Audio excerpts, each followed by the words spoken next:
Welcome, everyone. My name is Dave Irlapati. I'm the president and CEO of S2 Tech, an IT services company based in St. Louis, Missouri. It's a great honor and privilege to be part of Deshpande's conversation with Sadhguru as a moderator to explore the topic of inspiring tomorrow's entrepreneurs. We have two amazing entrepreneurs here. Sadhguru, who founded a nonprofit organization, Isha Foundation, and Gururaj Deshpande, who founded several for-profit organizations. Both have made a huge impact on human well-being across the world. Sadhguru, known as the cool dude on a motorcycle among American children, is ranked among the 50 most influential people in India. Sadhguru is a yogi, mystic, and visionary. He has been conferred 3 presidential awards in India, including one for his environmental work, as well as the country's highest annual civilian award for exceptional and distinguished service. 3 decades ago, Sadhguru founded Isha Foundation, a nonprofit human services organization with human well-being as the core commitment. The foundation has initiated yoga programs for human transformation and outreach projects to uplift rural communities. Isha is supported by 11 million volunteers in more than 300 centers across the world. Thank you, Sadhguru, for being part of the conversation.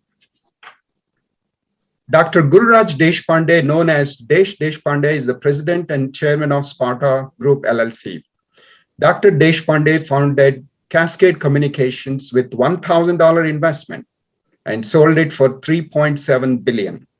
Dr. Deshpande's next company, Sycamore Networks, which went public in 1999, made him the richest Indian, and over 70% of internet traffic at one point of time was routed using his company routers.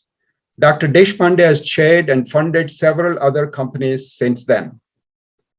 So Dr. Deshpande is a life member of the Massachusetts Institute of Technology Corporation, and Deshpande co-chaired the National Council to support President Obama's innovation and entrepreneur strategy from 2010 to 2015. Thank you, Desh, for being part of this conversation. Thank you. Thank you, Dave. Namaskaram, Sadhguru. Namaskara. Desh, can I start you with one question? So as you look at the key points in your life and what you learned when you are in the late teens and early 20s, so what do you like to share with the students? I mean, the students that would be watching this video, the program is between 17 and 21 years. So what do you like to share with them? Well, I think some people grow up with wanting to be a great musician, a great something, and then they chart their whole life getting there. My life wasn't like that. I grew up in small villages and also big cities, and my father was a government servant. So most of the things that happened in my life happened because I got exposed to things. And so every 5 years, I've been doing things that I didn't know I could do or had any exposure to those areas, whether it's education at IIT, PhD in universities here, or managing in companies, entrepreneurship, starting companies, and now a lot of the social entrepreneurship. So I think the key thing that the young people should do is that everything in life is knowing what's possible to do, is the benchmark. Once you associate yourself with good people and know what's possible, and once you aspire to get there, I think you can get there. For example, Sadhguru, he set a whole new benchmark for millions of people. And so millions of people aspire to get there. But you don't realize that benchmark unless you get yourself exposed to good people.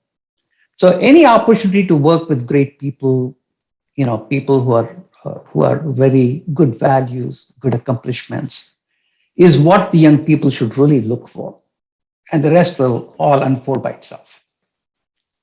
Wow, that's very, very good answer, Desh. Sadhguru, how about you answering the question? As you look at key points in your life and what you learned when you're in the late teens and early 20s, what would you like to share with the students? See, you get somewhere not because you want to get there, because you're involved, your involvement is intense with every simple thing that you're doing.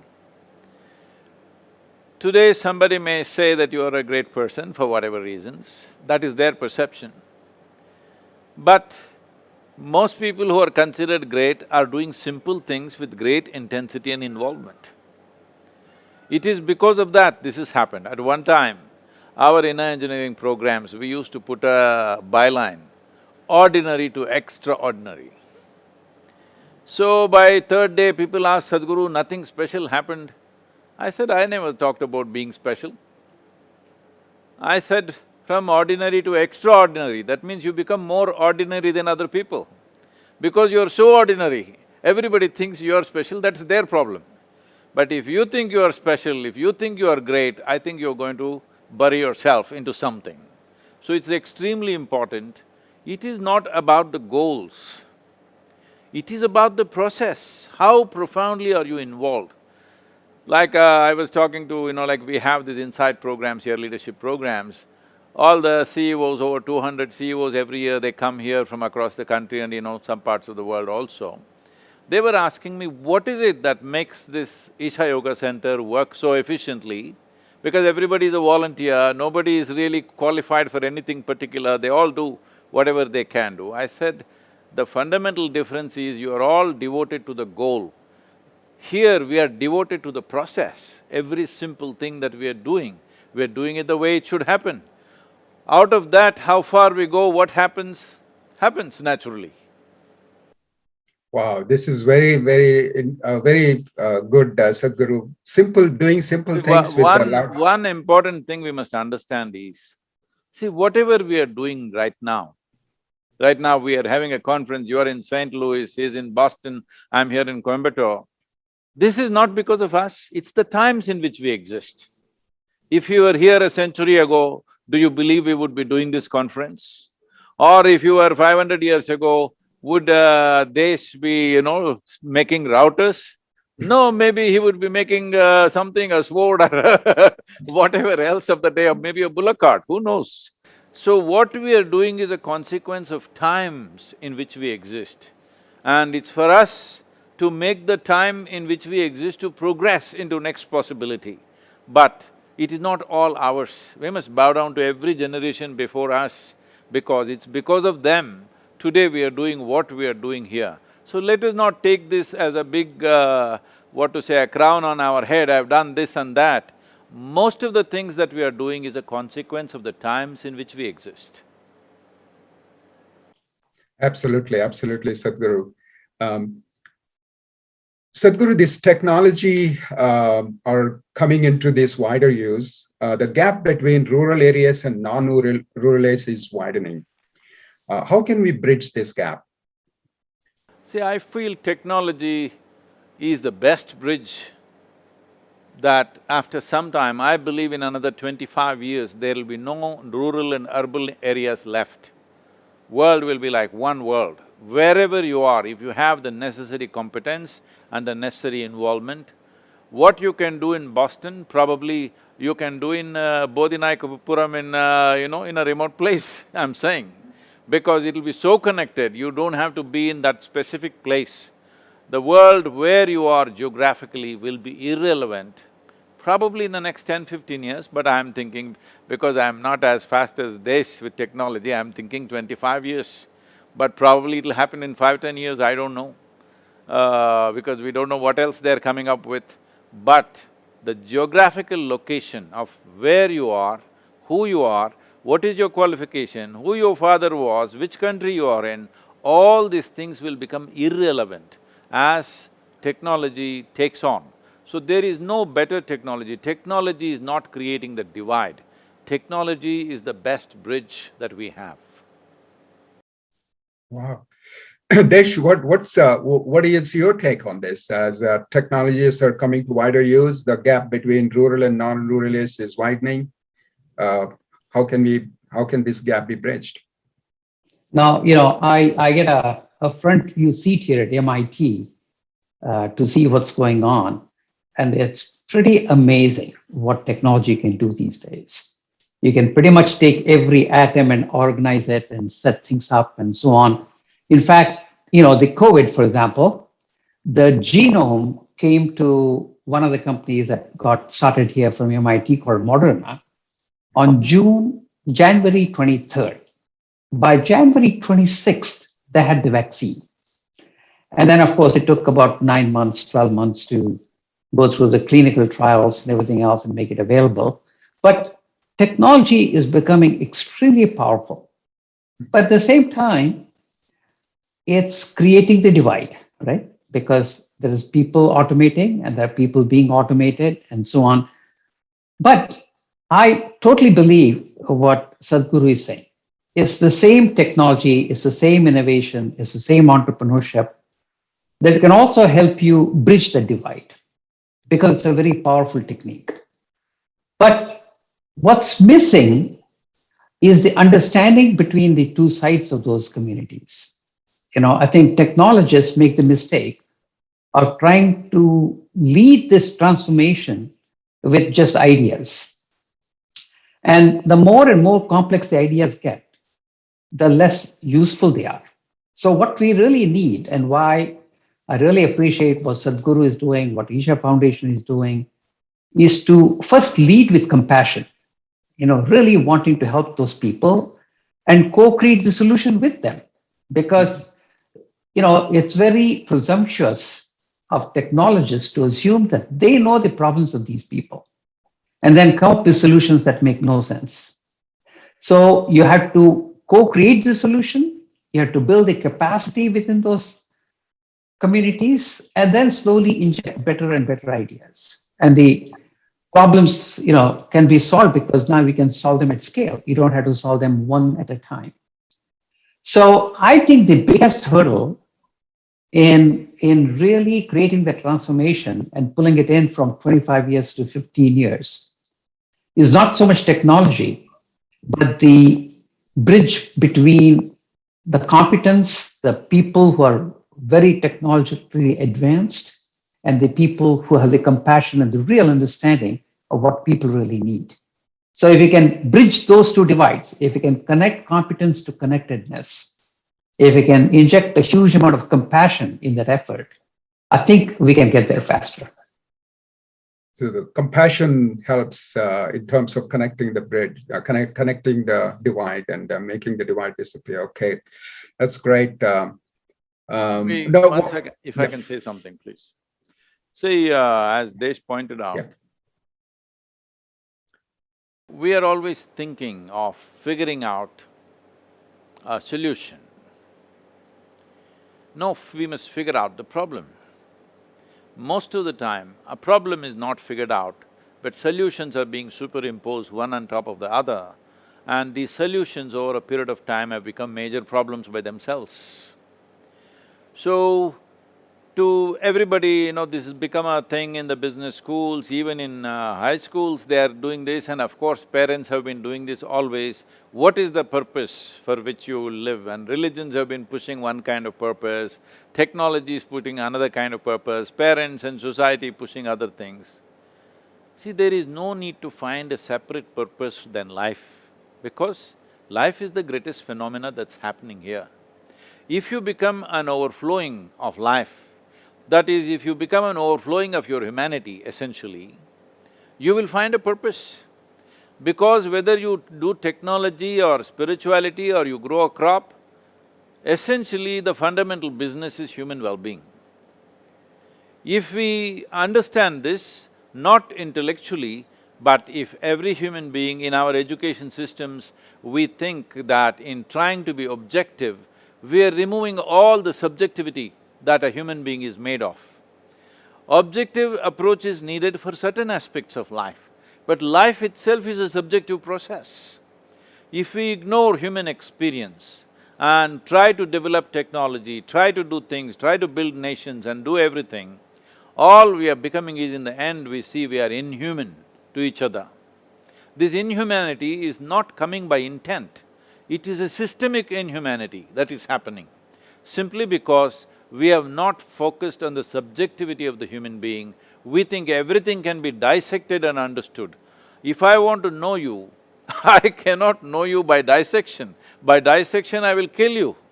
Only by inclusion I shall know you. So this is not brought into our education systems. Because of this, it looks like technology and humanity are growing in two different directions. That is not the way forward, definitely. So how do we make a person inclusive, Sadhguru? See, life is inclusive. It is only the intellect which is exclusive, and it has to be, because see, my body and your body are two different things. There is no way these two things can be one till we are buried, of course. When we are buried, we'll all become soil But till then, you are separate, I am separate. My mind and your mind, they're two different things. Here and there we may overlap, but my mind is my mind, your mind is your mind. But there is no such thing as your life and my life. This is a living cosmos. You captured some, I captured some. This is like soap bubbles. Suppose you blow soap bubbles, this is my bubble, this is your bubble. When the bubble bursts, do you say this is my air and this is your air? There's no such thing. So the most important part is, right now because of… I'm saying this without any prejudice, the entire world's education has come from European foundations, where there was such a dogmatic religious impositions that when people were allowed to think for themselves, thinking means essentially an intellectual process which is happening from a limited data that we have gathered and a logical thinking based on that. When they were allowed to think for themselves, or they broke loose from the religious dogma and started thinking for themselves, they thought this is the biggest breakthrough. And they eulogized it and formed the education system entirely on that. Today the whole world has taken to this form of education. Because of this, we are using only one dimension of intelligence, which is our intellect. Tell me, if I ask you, do you want a sharp intellect or a blunt one? Sharp. Yes, you chose right, otherwise I would have blessed you So, essentially, your intellect is like a knife, it's a cutting instrument. If it's sharp, means it's a cutting instrument. Now, to cut something, it is a very ideal thing to do. If you want to dissect something and look at it and understand it, yes. But I am asking, will you understand life ever by dissection? You can only know life by inclusion and experience, isn't it? So it doesn't matter whether you are doing technology or spirituality or what, it doesn't matter what you're doing. If you want to know life in its essence, it's only inclusiveness. So inclusiveness is not my idea or your idea, this is the nature of life. Right now as I sit here, what I exhale, the trees are inhaling, what the trees exhale, I am inhaling. How come we read this in the textbook and don't relate it to our life? Because education is taught in such a way. Why is it our children don't understand? They know that plants are giving out oxygen, we are giving out carbon dioxide. How come experientially they don't feel it? That when they look at a tree, one part of their lungs is hanging out there, they don't feel it. By just making people feel this, we started an entire movement called Project Green Hands. From that it has evolved. Today we planted millions and millions of trees. You can't stop people from planting simply because they feel that when they exhale, the tree is inhaling it, when the tree exhales, they are inhaling it. Is it not true? Is it not true Yes. it's happening? But there is no experiential dimension to our education. Objectivity is good to understand physical phenomena in the world, but you will not get life through objectivity. You need a subjective inclusiveness. So how do we Okay, get this? let me reinforce Sadhguru's message in the entrepreneurship jargon that people use. So, the old educational system was you learned everything there is to know, and then you practice that particular profession for the next 30, 40, 50 years. The world is changing so fast now, that's not the way it's going to work anymore. all the young people that are listening to us who want to build their careers, it's almost like things are reversed. It always starts with an emotional experience. You have to fall in love with something, and then you learn everything to be able to do that thing that you love. And then what you do keeps changing every few years. And so that decision that you decide as to what is it that you really want to learn, because the whole education system needs to transform to learning how to learn as opposed to learning any one particular thing, because knowledge is becoming available everywhere now, right? You can just Google everything. And so, but that decision is a very emotional experience. In fact, a lot of the MBAs and managers and so on, they all learn how to make decisions. But you're all taught in the business schools as to how you look at your options A, B, C, and you line everything up, and then you come up with a figure of merit and you make your decisions. But what I've found is that anytime you do anything big in life, whether you're starting a company, getting married, buying a home, or anything, any major shift that you make in your life, the unknown overwhelms the known. And therefore, people who approach these big decisions in life intellectually never get there. They get stuck because they'll be their whole life trying to figure out whether they should start a company or not, and it never happens, right? Mm-hmm.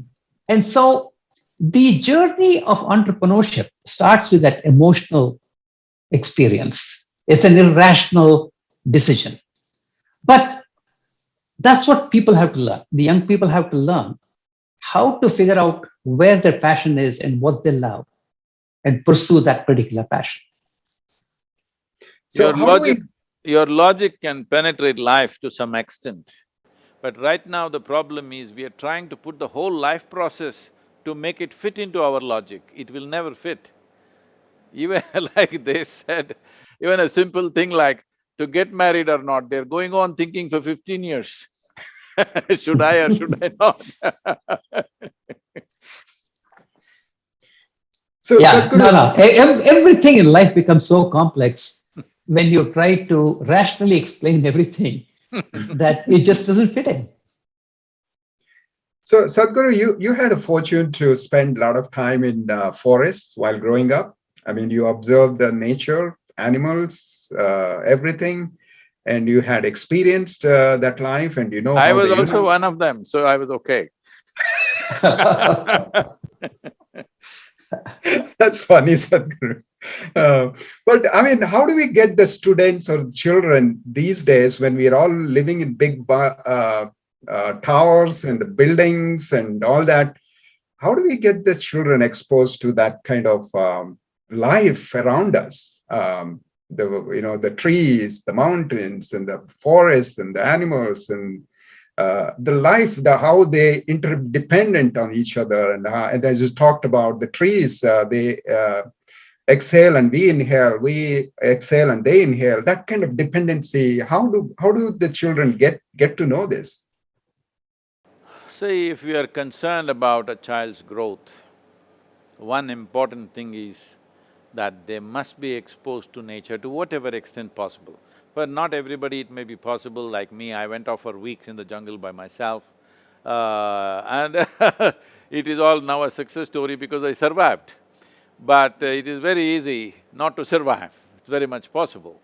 So it is not that every child has to do that. Well, I went away and it was a big adventure for me, but it was a trauma for my parents.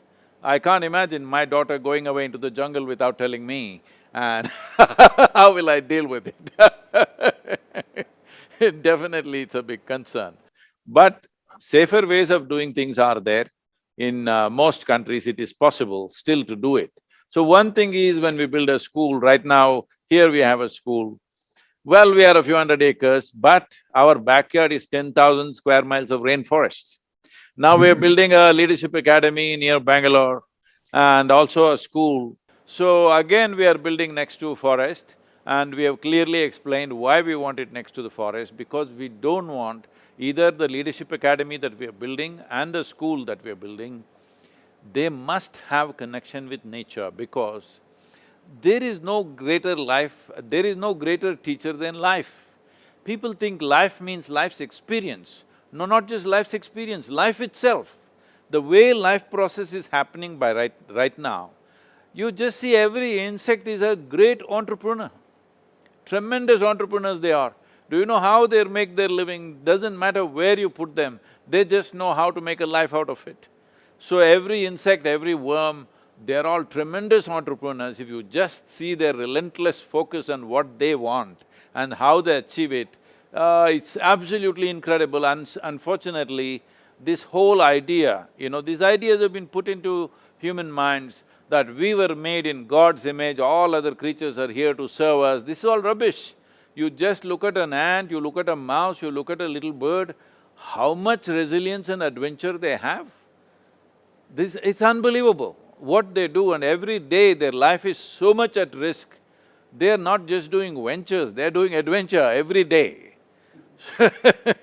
So, there is no better school than nature, if not going away by themselves. Organized ways of approaching this we must do, because removing them completely from the source of life and trying to build an artificial sense of life is definitely going to come back to us in a very bad way somewhere. Yeah, I agree. A lot of times people say, why is it that so many Indians who have come to US have become entrepreneurs and done so well, right? Mm-hmm. Mm-hmm. And mostly because you need out-of-box thinking, right? Mm-hmm. And out-of-box thinking comes naturally to people who are out of the box, who have a very diverse experience. So what you see in Sadhguru's background is the diversity of exposure to different things. And when you get exposed, so I think young people, if they get an opportunity to get exposed to different things, whether it's technology or nature or society, people from different backgrounds, different languages, different countries, the more diverse your exposure is, the more is your keen insight into, number one, the humility to know where you belong in this world. Mm-hmm. And secondly, to see where you can do things that can have impact. And so I think looking for opportunity for that diversity is very important. As a life, the only two boxes that you should be in is, one is when you're in your mother's womb, it's a box, that protection is needed. Once you come out, no more box till the last box you get into.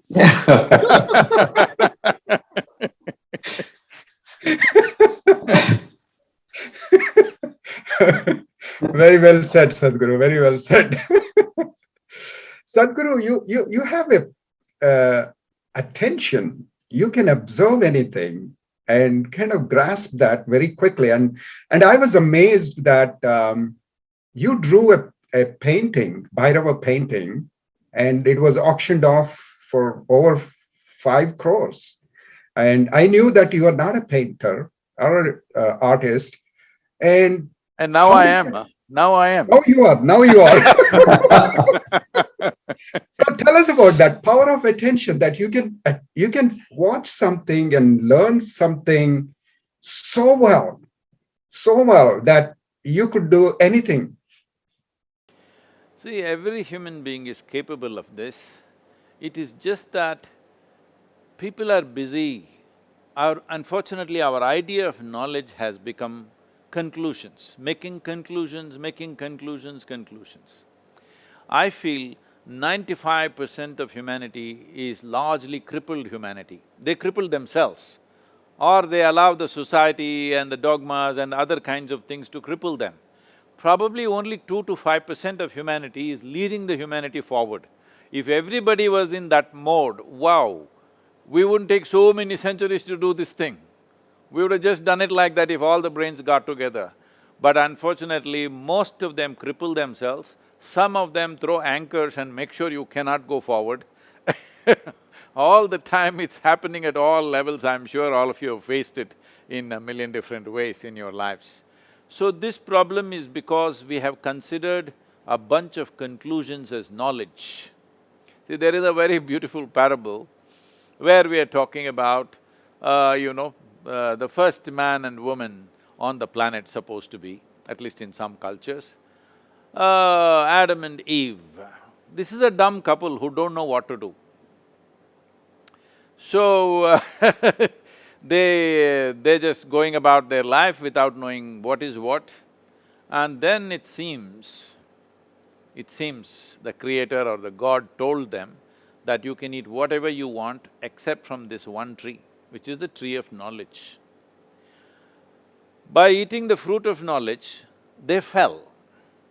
What this means is, see, our parents are always saying you must get more knowledge, our teachers are goading us to get more knowledge, entire society is pushing us towards that. But it seems God said, do not eat the fruit of knowledge, and by eating that they fell. This is not about some Adam and Eve, this is every Adam and every Eve. The moment you arrive at conclusions, you have fallen. Your ability to experience something is lost because you have conclusions about it. The moment you conclude, "So now I think you're a good man," I cannot experience you for what you are right now. Or I think you're a bad man, I cannot experience you for what you are right now, because I have either positive or negative conclusions. I can't see you for who you are right now. Life is either a wall or a door, simply depending upon can you see clearly or not, isn't it?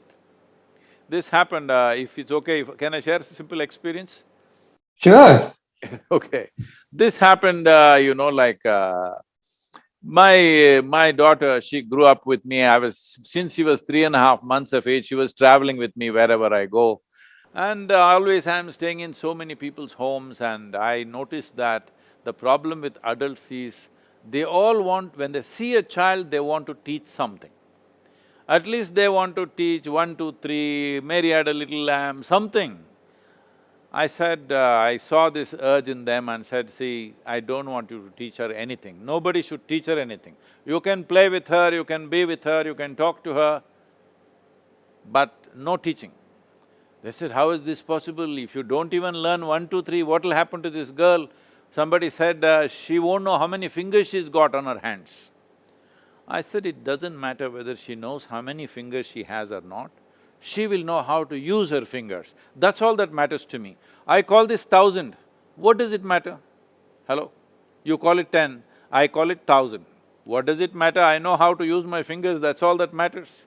And whether Mary had a lamb or not, I don't care. So, so I said, nobody teach anything, because everybody wants to teach a child something that's not worked in their life. When I say it's not worked in their life, see, when they were children, how joyful and wonderful and exuberant life they were. And by the time they're 35, they become like they're sinking down, as if earth is pulling them down. Most people have become like that. Why? Because whatever conclusions they have made has not worked, isn't it? And they call this knowledge. So, she grew up like this without any influence on her. When she was 12, 13 years of age, one day she came back from school and she was disturbed about what happened in the school that day, and she said, you're teaching everybody so many things, you don't teach me anything. I said, see, I don't do anything unsolicited. Now that you've come, okay, sit down here. And I said, see, this is all you need to know. Never look up to anybody. She looked at me with a expression, what about you kind of expression. I said, especially me, never look up to me, because if you look up to me, maybe you'll take my picture and nail me on the wall. I am no use there. You must see me for what I am. If you see me for what I am of immense value. If you look up to me, you will put me in heaven and I'll be no use to you. And never look down on anybody. Do not look down on anybody or anything, do not look up to anybody or anything. See everything the way it is. You will navigate your life effortlessly.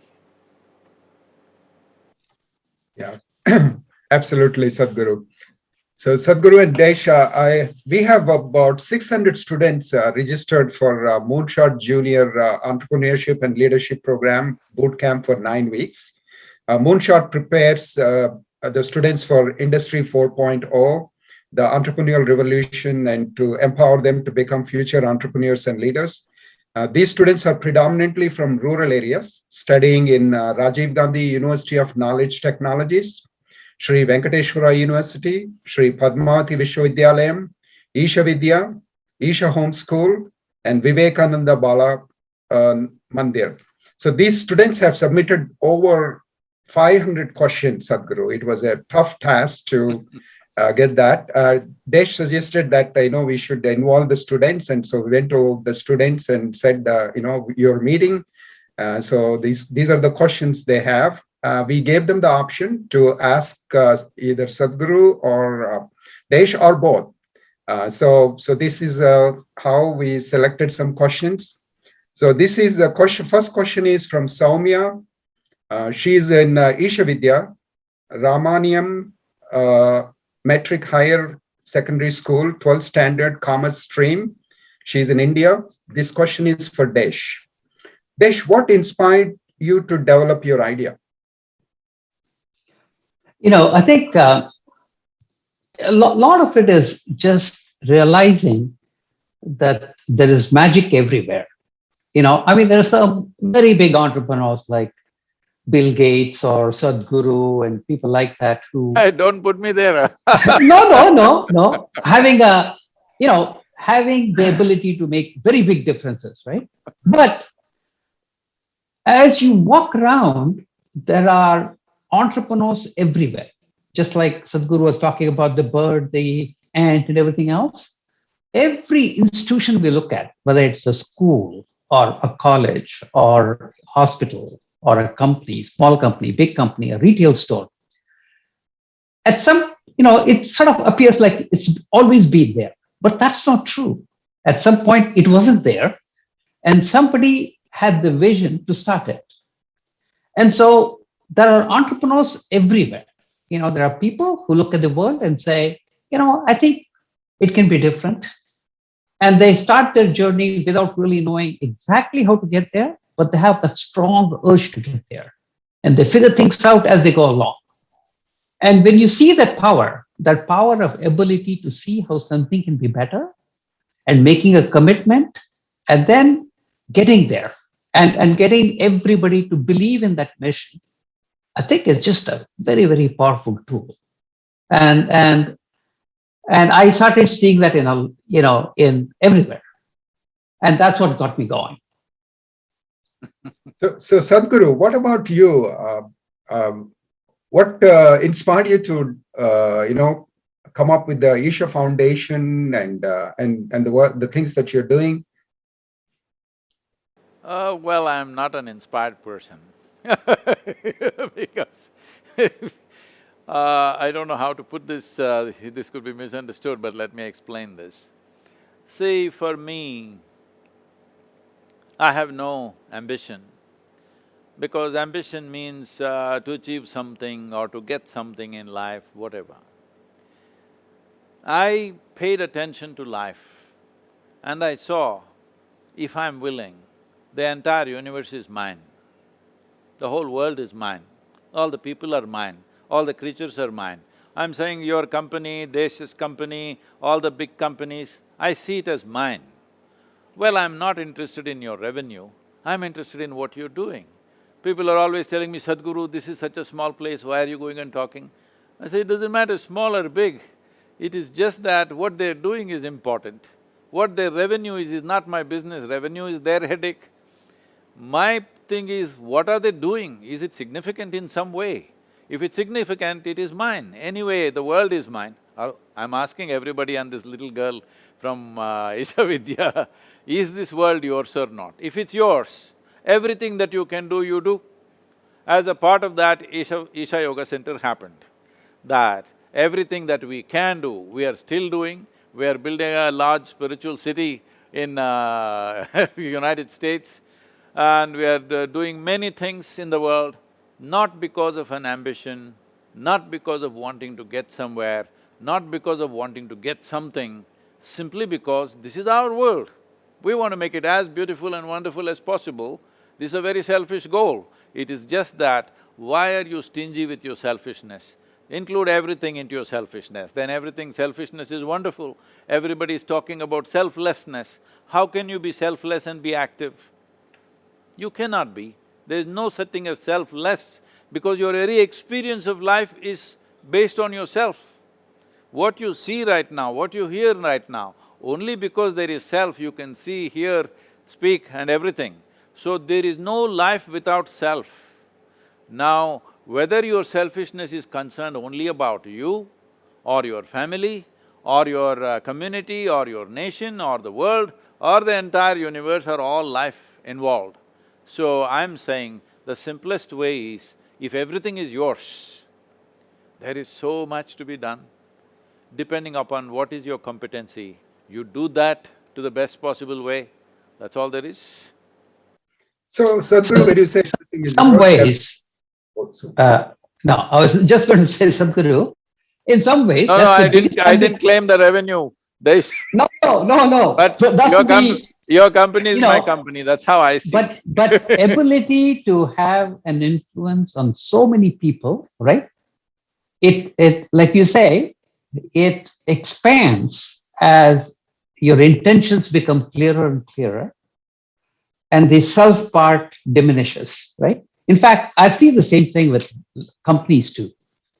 People who start with wanting to make some money, wanting to do this, get a fame, get a name, and so on, they get to some extent, but they get stunted. It's the people who really want to make a difference, where the self is not at the center, are the ones who really make a big difference. So I think there's a very common characteristics. You don't start by saying, um, it's my ambition, because as soon as you say my ambition, the game is over. Shall I share my problems with you? Sure. So this happened when I was 25 years of age, and one day I'm just sitting on the famous Chamandi hill, and suddenly I realized that I'm just bursting with ecstasy, every cell in my body is dripping ecstasy. Then I pay attention to this, why is this happening to me, what is it? Then I realized, if I take my hand off my mind, if I don't mess with my mind, everything within me is just bursting in ecstasy. Then I experimented this little more and then found a way. Then I knew that I could make everybody ecstatic. So, I sat down and made a plan. In 2.5 years' time, on that day the world's population was 5.6 billion people. I said, in 2.5 years' time, I'll make the whole world ecstatic, because who will not want it? Who will not want to live blissfully? I thought nobody will reject it. See, 39 years. Oh, you're getting there, you're getting there. So you're the So, cool… people say today we have touched over whatever 1.2, 1.3 billion people are nearly 2 billion people, but still that's not my idea of the world. It's 7.8 billion people today. So I know I will die a failure, but I'm a blissful failure. Okay. So I have a second question. It's from Murugavel Swami, Vivekananda Mandir Metric Higher Secondary School, Science Stream, 12th Standard in India. And this question is for Desh. What was your key driving force to become an entrepreneur? Well, it's just excitement, for me, life is made if you get up in the morning and you're excited about the day and have fun that day. And if you can live every day of your life like that, there's nothing more to it. And the very first company I worked for was a little company in Toronto that was owned by Motorola, but it was a little startup. And that's where I got that experience over the 4 years, building a big business and so on. But every year it was a whole new experience in terms of realizing that I could do things that I never thought of. And even more so, the people that you hired and worked with you, they all would say, oh, I didn't know I could do all these things. So it's just that entrepreneurship is the best way to have that expansive experience. experiencing life as it happens, as Sadhguru is talking about. And so that was the hook.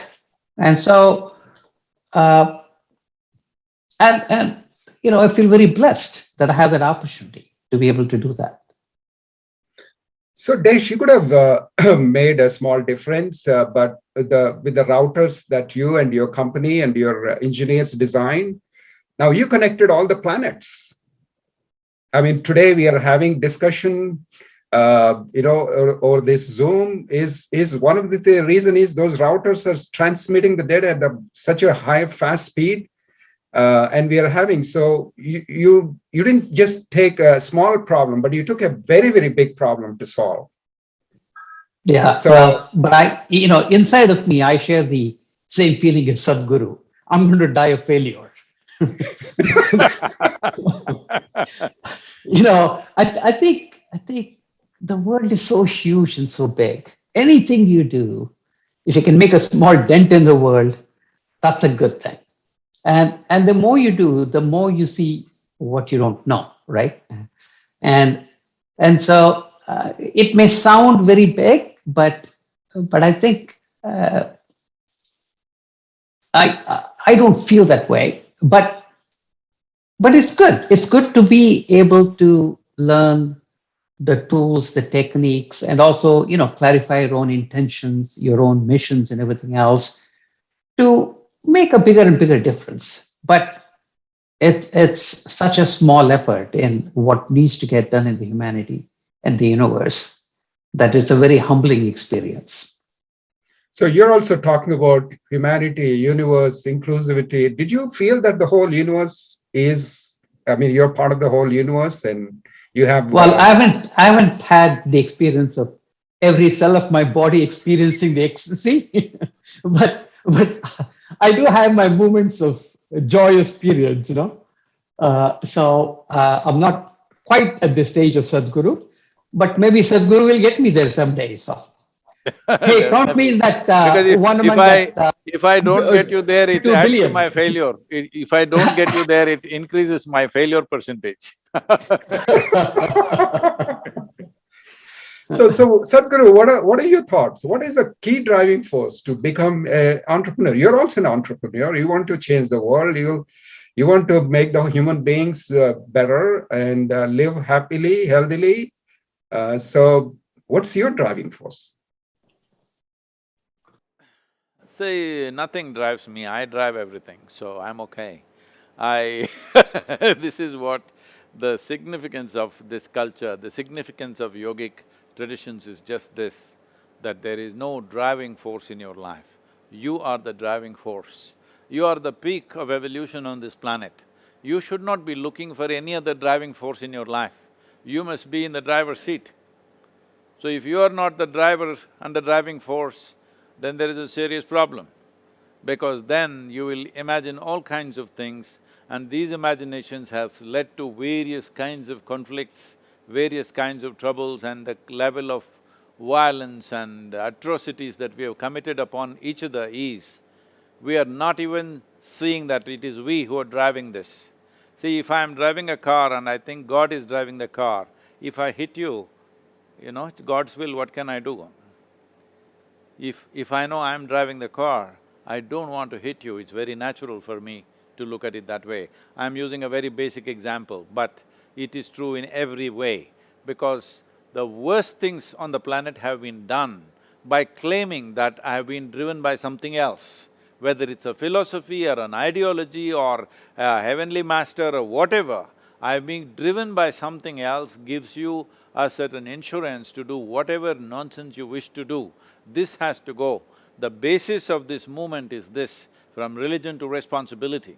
It's important that human beings see, for every thought, for every emotion, for every action that I perform, this is my action, this is my karma, it's my doing. There's no excuse for this, there's no explanation for it. Wow, very sensible, Sadhguru. So I have another question. This comes from Pawan Kumar Reddy Mittapalli, from Rajiv Gandhi University of Knowledge Technologies. He's doing BTech third year, is in India, and this question is for Sadhguru. So how do I know what I want in my life? You should not want anything because, as I said earlier, the only precious thing in your life and the greatest value in your life is life. How to enhance this life? If you see, you will naturally enhance every other life around you. If you have a technical brain, you will do something like Desh. If you have an agricultural mind, you will do something on the land. If you have a political mind, you will do something in the policy.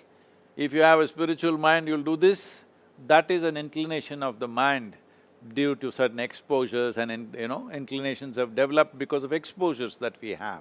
But fundamentally, it is life. A router is meaningless if it doesn't enhance human life, isn't it? It enhances human life. That is why it is valuable. The technology is valuable because it is enhancing life. So let us not misunderstand this. Technology is not the most valuable thing. Life is the most valuable thing because that's the only thing we have. We think we have many other things. We think we have wealth, we think we have money, we think we have something else. No, we have… the only thing that we have is life. See, right now, we are sitting here, if the life is taken out of this, what is the use of these clothes? What is the use of this building? What is the use of the money? What is the use of the knowledge? What is the use of anything? These are all, accessories to life. We are misunderstanding accessories as life. No, if you hold life as the prime thing, you will see your body, your brain will develop in such a way depending upon where we are placed. In the times in which we are born, what we did as a previous generation, this generation need not do the same thing because so many things have been done till now, that you don't have to start from zero again. So what you do not decide because something drives you or what drives me, what drives you, what is my ambition, what is your ambition, no. It is just that you must see, if you have evolved yourself, if you have strived to evolve yourself, you will be able to see. When you see, you will see what is needed. When you see what is needed, you find a solution for that. You see how to enhance that. That's all life is. As I said, if Desh was here 1,000 years ago, maybe he would have built a fantastic bullock cart. Absolutely. One that would go really fast. Yeah, it would go really fast. Don't make it go faster than the bulls, huh?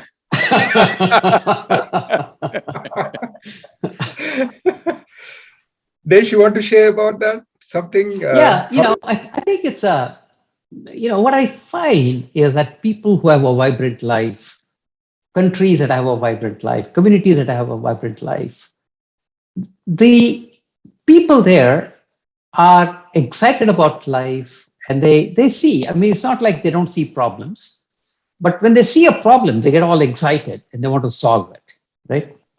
And so as a result of that, there is a lot of excitement in those communities, in those organizations. Whereas some communities which become impoverished, essentially, look at things and then they can't do anything, they feel victimized, they feel helpless, they complain. And so I think the students, they should look at themselves and say, am I a complainer or am I excited about things? Mm-hmm. If they find themselves complaining, then they will never get anywhere. They have to, doesn't matter even if you have problems. Even problems are exciting. Even, bad situations are exciting as long as you have a certain sense of way of looking at it. And then you get into action. You do something about it, right? So, but what happens is a lot of times people get very discouraged because they know they need to go to B from A. A is where they are, but they don't know how to get there. And that's where you need to develop this confidence and optimism and everything else. One of the things I find about people who lead a very exciting life tend to have two characteristics. One is they're very optimistic about everything. Doesn't matter how difficult a situation is, they always feel like tomorrow is going to be better than today. Mm-hmm. And secondly, they're somewhat naive. they somehow feel like they can do anything. And so that naivete and optimism are probably fantastic assets to develop in one's life. And so that you lead an exciting life. Yes, Uh, yes. See, life is full of situations and situations. It is left to us whether we want to label it as a problem or not. It's just a situation. Some situations we know how to handle, some situations we don't know how to handle yet. We have not figured out how to handle a given situation. So now we label it as a problem and we worry about it and we break our heads on it. No, here what we have developed at Isha is this. See, we have very large banyan trees and peepal trees which we have grown. And we also have lots of banyan trees and peepal trees growing in small pots as bonsai trees. But when I look at them, the bonsai banyan is as happy as the big banyan, because actually he is better nourished most of the time. Maybe his scope is limited. So we are like this. Wherever we are doing our best. If the scope expands, we will just expand. If it doesn't, within that limited scope, we are fine. We are not seeing it as a problem. The scope is small right now. Right now this pandemic came, everybody is suffering. But I think we have done wonderfully well during this pandemic. All our events are cancelled, our revenues are seriously down, but we are doing great, actually. I'm even sleeping at home.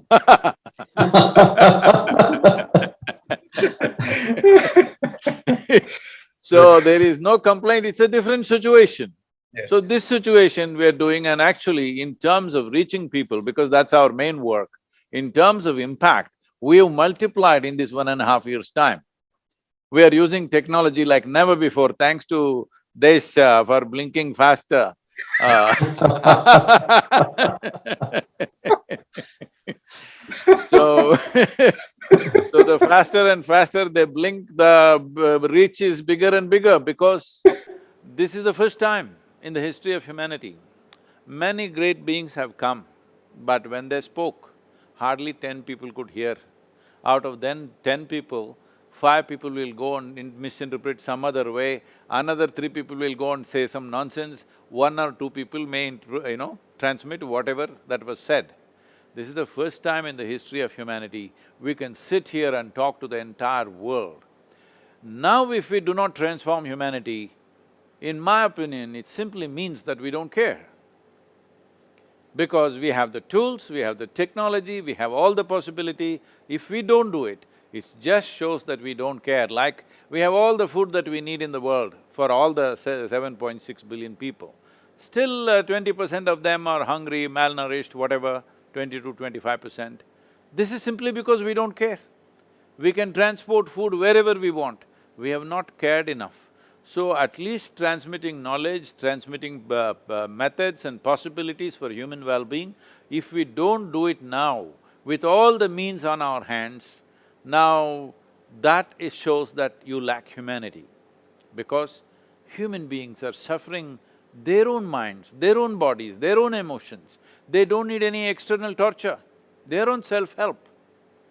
So if they can be on self-help of misery, they can also be on self-help of blissfulness. Definitely they can be. So there are only situations in life, situations and situations, but the only thing that we possess is life. As long as life is here, everything is fine. Maybe today somebody is, maybe eating this, tomorrow they may eat something less, today they may be in a palace, tomorrow you may be in a hut. But the important thing is, these are all accessories. The main thing is this, as long as this is there, there's really no problem, just situations. Either you have learned to enjoy your situations or suffer your situations, that's up to you. If you're enjoying your situations, you will always see how to improve it. If you're suffering, you see everything as a closure, as a barrier, and you suffer that, and in a way essentially cripple yourself. Yeah, thank you, Sadhguru. So wow, we had such a wonderful conversation. 55 minutes already passed, so it's a closing time. So Desh, You said entrepreneurs share two common attributes. They are naive and they are optimistic. So after today's session, I'm very, very inspired to solve upcoming rare earth material shortage that would be happening because of electric vehicles and batteries demand taking off. If I have another life, I would like to build an efficient transport mechanism to go to asteroid named 16 Psyche to mine trillions of dollars worth of nickel, cobalt, and precious metals like platinum and gold. Here is, I have a plan for next life. I like to be born in St. Louis. St. Louis was the hotbed of space engineers for moon mission in 60s and 70s. I like to enroll into inner engineering at age 17 to establish stable mind and body. And I will leverage Desh Foundation's E for All ecosystem, entrepreneur for all ecosystem, to get the mentorship, funding, and all that to solve small local problems to make money, and invest that money into fusion research to build cheaper and portable energy systems to go to asteroid 16 Psyche, mine the rare earths, and bring them back to Earth. Once I'm done with this, I would love to colonize all human habitable planets in our solar system. Then in our nearest stars, Proxima Centauri, Alpha Centauri A and B. I do hope that our next generation is inspired by these immense possibilities that exist in our solar system and in our Milky Way galaxy. Thank you, Sadhguru. Can I say something on that? Yeah, absolutely, Sadhguru. You are saying about this asteroid, whatever, bringing lithium, whatever, you're only talking in terms of dollars, but you're not looking at the millions of tons that you will bring into this planet. If you bring millions of tons of external material on this planet, we will ruin this planet, so I bless you that you should not succeed because it will be like an asteroid hit. Yeah. If you bring millions of tons of material onto this planet, the very rotation and revolution of this planet will go off sync and that'll be the end of it. Please, may you not succeed in this mission. May you… let us learn to live on this planet well, using what we have here. Otherwise, this will lead to disasters. Visions Yes, of Sadhguru. today, tomorrow should not be disasters of tomorrow. It's very important. Yeah, at least what I felt is the fusion But at the reaction. age of 17, you will come to inner engineering, I like that. Yeah. So, Sadhguru, the inner engineering, I took it very late. When I was 60 years old, I took it. It transformed my life. I mean, I have learned to live happily every moment of life. I don't have anger. My health has improved. My relationships have improved. Sadhguru, I don't know what it is. It works. It worked for me. And we had Harvard Medical School Associated Hospital come in and do the research on our employees. The stress level went down by 50%. They were happy. And that's why the stress level, whatever they measured, perceived stress score has gone down 50%. In fact, today, all employees and interns joining my Hyderabad office, as part of the onboarding program, we have inner engineering as a compulsory onboarding course. Why would I invest my life on something that doesn't work? Absolutely. Absolutely.